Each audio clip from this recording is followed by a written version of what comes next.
Welcome back. An ugly finish to what was an ugly month on Wall Street. Here's a look at how we closed out the day and the month. Energy was the only positive sector. It was the worst month for the S&P 500 since March 2020. And you remember what was happening then, the heart of the pandemic and the big sell-off that came with it. Let's bring in Credit Suisse Chief U.S. Equity Strategist Jonathan Golub on the CNBC Newsline. Jonathan, questions about changes in Fed policy, fiscal stimulus, uncertainties out of Washington. Is anything changing your mind here? Or are you sticking to your bullish guns on the market?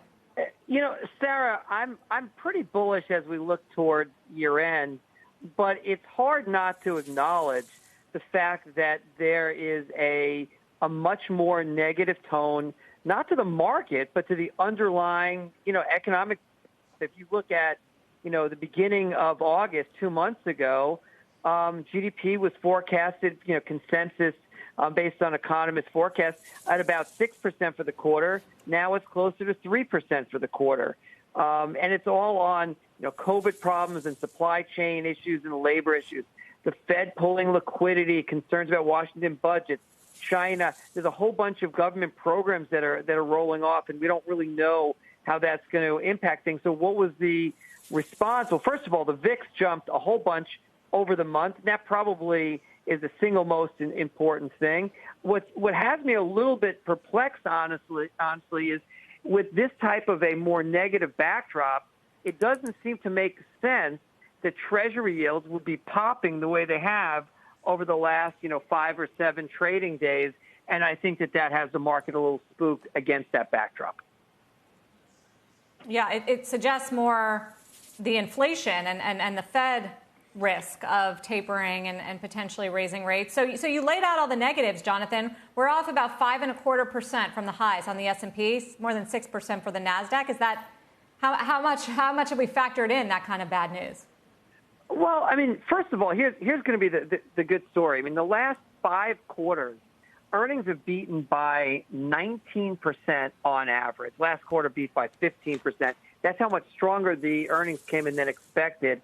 And with all of this negative news that I'm talking about, we're going to have another good earnings season. And maybe we don't get a 15% surprise. We get an 8% or 9% surprise.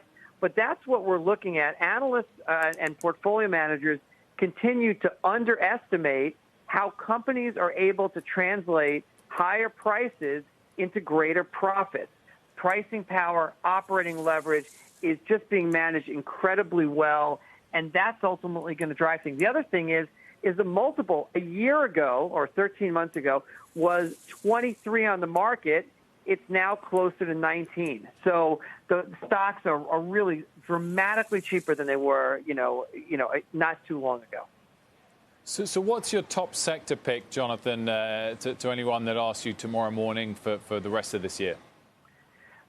So I don't want to hedge my answer, but I think that it's really going to depend on the direction of rates.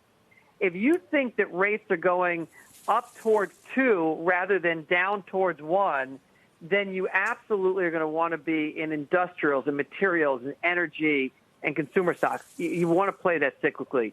If you believe, on the other hand, that the rates are going to dip down, then you should be making a bet that the growth carnage that we've experienced recently is going to reverse itself really hard. So that really is a bet. If you say, listen, I have no idea on interest rates, the fundamentals are much better right now for cyclicals. Those are the companies that are able to benefit more from pricing power than growth stocks and tech stocks.